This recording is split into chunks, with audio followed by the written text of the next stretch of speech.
you can say hi to him. Hello. Hello. Hi, can I take my clothes on first? Oh, no. You know, without or with you. It's hot enough here. Yeah, You don't want to give it away. No, we You guys don't. have been admiring my body now for like about 10 minutes. Come on, let me get dressed Okay, first. first you are tall, like 6 foot tall or more. Actually, almost 6'4", yeah. Good for you. That always helps. Then you have this aura of little scrubby face, like you were shaved or not. Then that means already rock world. It's in all the best. fake. It's a beard toupee. You can buy them in Asia. Oh, okay,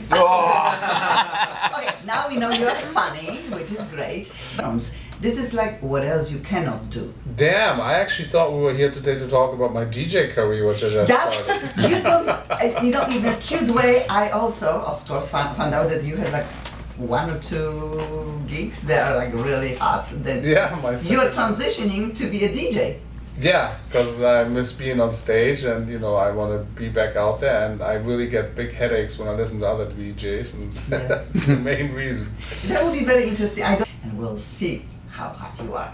That's Oh, good. that's when I can actually wear clothes or take them all off? Or You can take it off. Take them you know. off because it will be on TV this It's time. fine. Good. You will have this I forever. I'm almost scared to talk to you. You're looking at me? Yes. You know what? I think you need to talk to us a little bit. You were born in Germany, yes? Correct. What town? It's actually a medium-sized town about 40 miles north of Hamburg called Lübeck. I know Lübeck very well. It's a city with the most bridges compared to the population in the whole world. The whole most churches. Wow. Not to say that I'm religious or anything, I'm just saying. Lübeck.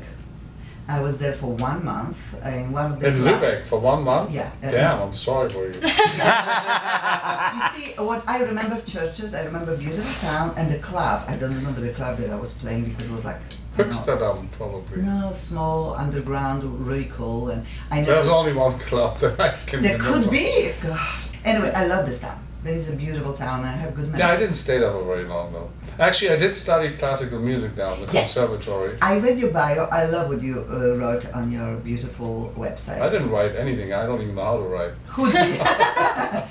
Same like me. I don't speak English, and I have my radio show. You don't write, but your website is. So I pretty write impressive. music, you know, Yes. and I eventually read stuff, but But you for said- about 2.5 years, and everybody said I had no chance whatsoever to get on the conservatory, because Lübeck Conservatory is the most difficult conservatory and hardest conservatory in all Europe. Most people don't know this. A very, very strict orchestral. So, and then what's really funny was also about 2 or 3 months before I had my test, because you have to play in front of all these professors. He asked me, so how about your second instrument? How's that going? I'm like, what are you talking about? I'm like, second instrument, you need a second instrument. I'm like, I have no idea what you're talking about. He says, well, damn, you need to play piano or something. You need to play 2 instruments. I'm like, okay. So I had like 3 months, like a crash course of playing piano. And he didn't even teach me. He just went right into songs. And then I did the whole test in front of all these professors.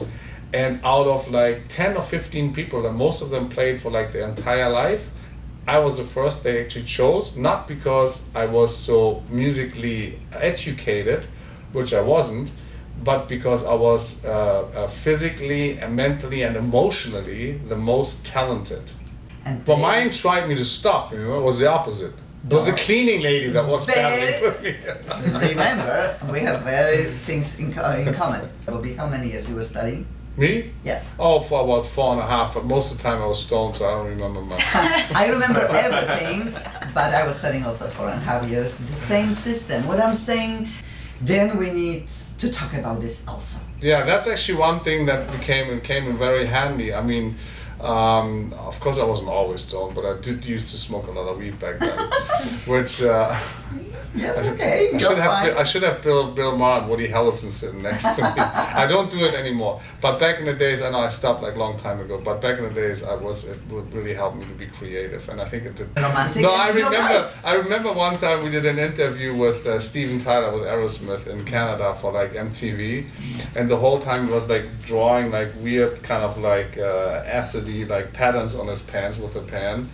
and it was actually a TV interview. And then they asked him a very important question, like, why do you think the music is not as good as it used to be back in the days? He had a very strict answer. He said, people don't smoke enough weed anymore. Then, Well, you know what, by the way, in Germany, where I come from, they legalized it over 20 years ago. It's more legal than it is in Amsterdam. you are playing straight bass, and I just love Straight it. bass? Oh, you mean upright bass? Upright bass. Well, I never really Upright. played jazz much. I studied upright bass on the conservatory for about 4.5 years, and Yeah.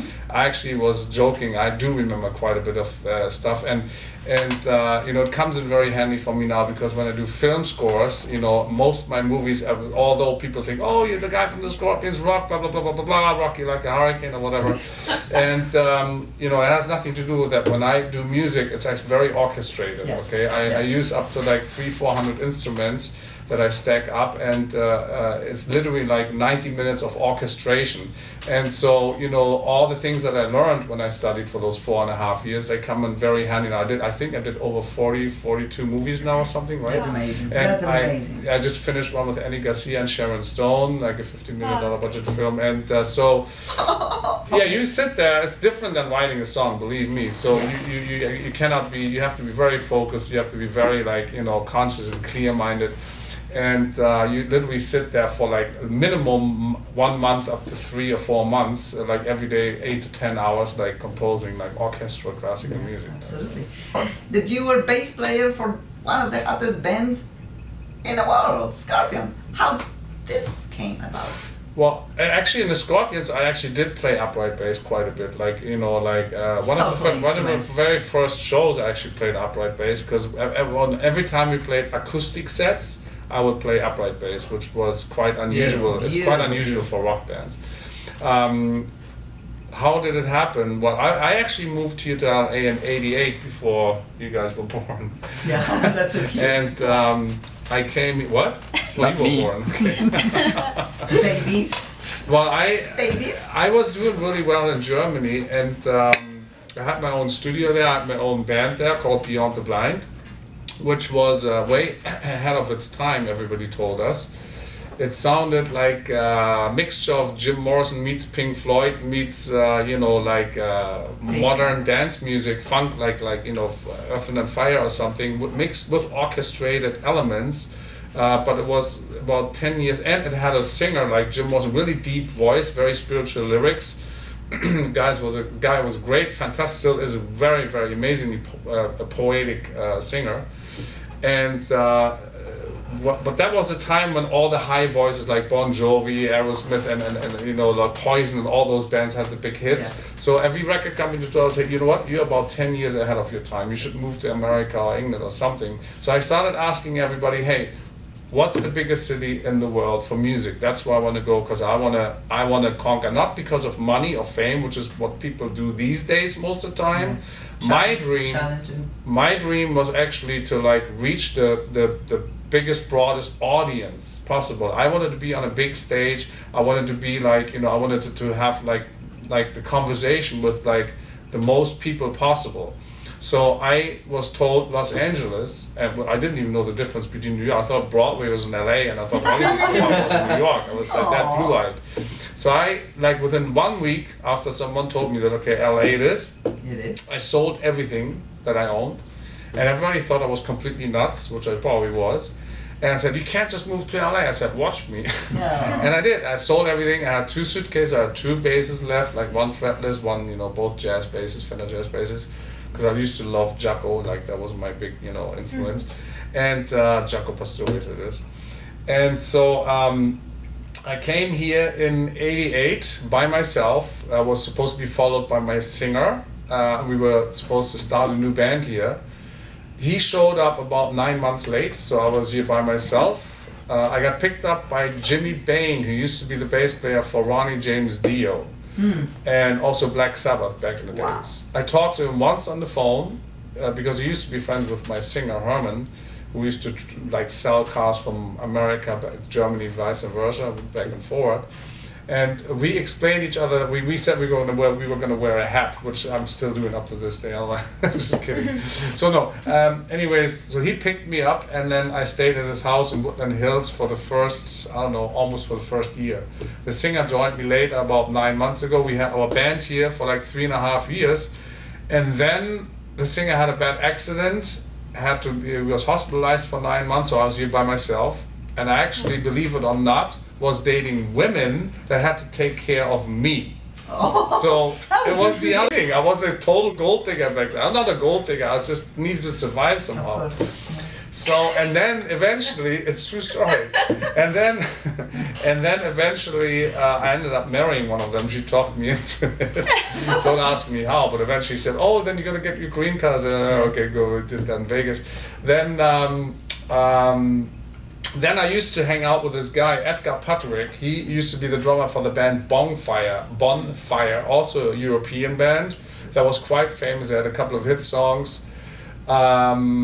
He used to look like Herman Rarabel, the original drummer of the Scorpions, and I used to look a little bit like Francis Buchholz, the other bass player that got fired from the band Scorpions. The people were confused. What band is playing? No. We used to hang out together as friends. So in the Hollywood scene, nightlife. And people would go like, "Oh my God, there's a bass player from Scorpions. Get them right and get them in." and for real, this went on for like almost like a year or so. And people had hardcore fans following me saying, "Oh my God, Francis, sign me on." I was like, "Dude, I don't even know the Scorpions very well, and I don't even like them that much." Okay, I was never a big Scorpions fan. I always said that even in interviews. I like good music. I like all music. I don't like one specific genre or band. There's cool songs from the band, but there's also songs that I really don't like Dynamite or Blackout or stuff like that. I'm not a fan of that at all. Wonderful. So, anyways. Yeah, we used to get confused for those guys. Eventually, he went back to Germany, and then one day he called me. I was asleep and said, "Oh my God, the Scorpions just fired the bass player. He stole a bunch of million. Blah blah blah blah blah blah. You're the perfect guy." I'm like, "Dude, I'm sleeping. Call me back later." He calls me back, screams in my ear, "The Scorpions." I'm like, "What? Scorpions? Okay, whatever. Cool." I send him a tape. I sent a tape to Monaco with all like jazz, like Jack, like. And they were like, "What it?" No. This went to the drummer, Herman Rarabel, only to Monaco, because he was planning to do a solo record with an English guitar player. Then he called me back. He said, "That's amazing. You play wow. I never really heard bass playing like that. But can you also play rock?" As arrogant as I was, I said, "Of course I can play anything." So like a week later, I flew to Monaco to play on his record. And it was terrible. It was the worst record I ever played on. Because, seriously, it was like the click was here in the middle, the guitar was playing over here, the drums were over there, and I was totally confused. I was like, "Well, which one do I follow?" And I didn't say anything, but I just played on it, went through with it, and it was super nice guy. I mean, he picked me up in the Golden Voice, big, huge villa of golden records everywhere and all that stuff. I see the movie about your life. I really do see I actually wrote a book. You can score. Even music to your own movie. It's fascinating. So 3 days later, I walked by his office, and he's talking to all the other guys, the Scorpion guys, band members from the Scorpions in Germany on the phone, and was like, "Oh my God, guys, I think I found the perfect bass player for us. He looks just like Francis, he lives in America, and I never heard anybody play like him." I was really good back then. I was really, really good. I have to say that. And all I used to do was practice. And then, I flew to Germany, met the guys, and funny enough, they couldn't even remember their own songs. I had to remind them what the chord structures were here and there, give them a little help. You were educated. And then when they were really rude, after we played for about an hour and a half, they said, "Okay, we have a business meeting now, you gotta go." I'm like, "Okay." They didn't even exchange numbers, nothing. So I got out of there, and I was like, "I'm never gonna hear from these guys again." Because I think that was right after Winds of Change came out, and everybody, would have chopped off one of their fingers to be in that band, because it was one of the biggest bands in the world. And you got it for another 12, 13 years, yes? You were playing? Well, I mean, I went back to America, 2 weeks later or something, and I was doing at the time a record as a studio musician. I was programming the drums and the keyboards, because I was one of the first people that actually started working with computers when they came out. And so I was really good at that. And I was doing for a band called Kingdom Come. some people might remember them. They sounded a lot like like Led Zeppelin. And then Wolf, with him, I was doing I did everything on the computer for him. And one day I show up in the studio, message from Monaco. I call Monaco, drummer's wife, talked to him and said, "Oh my God, good thing you called. You're leaving in 2 days." I'm like, "Leaving where?" I said, "Well, the band wants you to play on the new single. You're coming back to Germany. Your tickets are already at the airport." I'm like, "Wow, all right, cool." Yeah. So I fly back, playing the single. The guys say, "Hey, come with us to the Whistle Lord studio in Amsterdam. We're gonna mix." Doc McGee, who used to be the biggest manager in the world, like Aerosmith, like Bon Jovi, Kiss, Scorpions, Skid Row, all these big bands, comes flying in and says, "Hey, I'm going to be at a hotel bar later, meet me there, okay?" Like after 2 or 3 days being in the studio mixing and meeting the guys. So I walk in the hotel bar, 3.5 hours later, he's still sitting there. I said, "What do you want?" I said, "I have a beer." "Okay, I have a beer." Take a sip. Said, "All right, my friend, looks like you're the new bass player for Scorpions. How much do you want?" And that's the time when I about fell from the stool. Yeah. Painting, where this came from? Well, you know what? It was actually, after when we did the movie with Sharon Stone and Andy Garcia, I mentioned, it was called What About Love? It's not out yet. There was a hole where it was worked on with multiple composers, and one of the guys had to go back to Poland for 2 weeks. And I just got a new house up in the hills, that it's pretty big, and I felt kind of like lonely, bored, and out of place because I didn't know what to do with myself. And the music industry has become so repetitive and electronic. Everything's computers. So I basically felt like a girl. I just wanted to go out and go shopping, honestly. So I went out and I was kind of like, I was down a little bit, sad, and like just a little bit out of place. So I said, maybe I'll go shopping, they'll pick me back up. So, and I somehow drove by an art store, and I found myself in that art store later actually shopping, and I walked out with all these canvases and paints and all that. Because for years I've been saying, like, when I saw paintings, like my sister bought a painting once, it was all red scribbles. I'm like, I can do something like that. I was always like, oh, well, you can't paint, I you really prove it. think all our listeners, they need to go to your website. What is your website? Could you It's tell us? ralphsart.com. Please, people, check his art. It's just hot. It's beautiful. It's really, really, like he said, music. You see rhythm, you see graphics. In a way, you are very angular, but also very romantical. I see movement, I see heartbeat, I see wave. Yeah, I music waves that- paint to music. And I literally. heard your interview. Can people even come? How we can go and see? Yeah, so it's gonna happen on July 21st at the Sofitel Hotel in Beverly Hills, close to the Beverly Center. And so we're gonna bring, I don't know how many paintings we're gonna display. Oh, probably A lot. at least 20, 30 minutes. Yeah, I think. I mean- I have about 120, I Yeah, think. it has about like 100 paintings, and so there's some beautiful ones. So we still need to pick the one that we're gonna display, Yeah. and they'll be there only for a day. So for the night, they start at 7 o'clock in the evening until 2 o'clock in the morning, and there will be also some kind of live entertainment, and Ralph's gonna DJ at the end of the night. So Let me just sum it up really fast because I'm pretty good at this usually.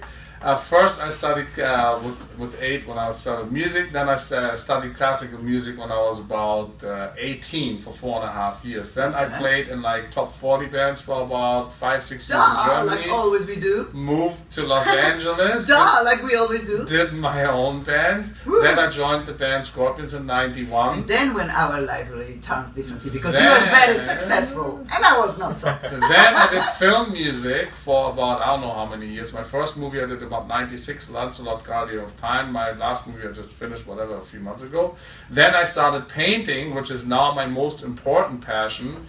And let me tell you, that was quite a bit of a ride, because I found out the painting, to me, is one of the few art forms where you don't need anything but you, canvas, and access to the universe. Yeah. And I literally feel like when I paint, I feel so much freedom, because I feel like I'm literally tuned into the universe, and I'm channeling something that I don't know where it's coming from. Some people call it God or whatever. They have like explanations, religious explanations for it. I choose not to name it, but I believe in everything and nothing. I mean, I think anything is possible. but there's definitely something there that wants to like break through and talk through me, and that gets projected onto the canvas. Everybody somehow. needs to go to your website again. Your website. ralphsart.com. But I'm telling you, people, his paintings are amazing. It's going to be at the Sofitel Hotel in Beverly Hills, right across from the Beverly Center, on July 21st from 7 in the evening until 2 o'clock in the And morning. 8 in the Oh, sorry, evening. 8. From 8 to yeah, 2, 8. yes, sorry. And For everybody. lay people, there's And I will be DJing because that's my newest hobby, because I rock. Okay, then what next after DJing? What will be the next? Do you have a puppy dogs? No, I have koi fish, but I just found out the extension band is only 6 minutes. So once they swim around, everything is new to them again. No, I think, seriously, without joking, my next adventure will be seriously DJing. So if there's anybody out there, that is doing an event, and once I just DJ'd my second event last Saturday, 4th of July, at the big mansion party in Beverly Hills, which was very, very well taken. I have so many responses from people saying that they literally said it was the best music experience they had in a very, very long time, because I mix everything. And I also change the volumes, which is very important. Absolutely, the one loud scream, and I hope we are playing a lot of styles of so music. if anybody's out there, you can also go to my website, ralphsart.com, and there's an email address on there. You can contact me through there, and and then you can book me for any kind of events all over the world, because my next venture is going to be touring the world again, but this time as a DJ, and I will also be performing live, and I also have live guests, maybe her, appear with me together, which I did with my sister, because she just had a new record out. I played her playbacks, and she played live saxophone. Of course. And of course, please include in your DJing you playing live upright. Oh, I will. Bass. Yeah, absolutely. Because I 100%. think you need to be different from lots of DJs. No, I will be playing live guitar, I'm playing live drums, I'll be playing live congas, I'll be playing live bass, I'll be playing live keyboards, because I play all these instruments. And time to remix some of your hits. Yeah, I already did. I mean, you could have played some. I have 2 or 3 You'll be remixes. back if you would like to. What I do, I call it more tropical house, which is a new hot thing, because what it does is it combines the energy with house music, which everybody always can relate to right now, but it has like an old school, like an 80s, 90s hit song, like Beat It or something like that from Michael Jackson, that's very famous and well known, like almost the entire song in it, or at least like the whole chorus and parts of the verse, rather than like tiny little snippets as samples. And you create your own melodies on top of it, and like cut it in a weird way, so it's like you recognize the song, but it's updated. It has like a summery tropical feel. You back, and you will be playing your music, playing your remix, playing your taste. Sure. Or that will be very, very unusual. I'll be back. You will be back. Thank you so much again. And again, in 5 minutes, 8 minutes, we have another show, live show on camera. Everybody, please switch to video channel. July 21st at the Sofitel Hotel from 8 until 2 o'clock in the morning. And you'll be DJing, which you cannot wait. And we'll see around 30 of your paintings. Again, everybody goes to the website, which is ralphsart.com. That's RALPHS art.com. Thank you so much for today. Come. Bye. Now I need to push. Okay. Then come to my. Hey, what the hell? Then come, I'm trying to help you. Come to my event.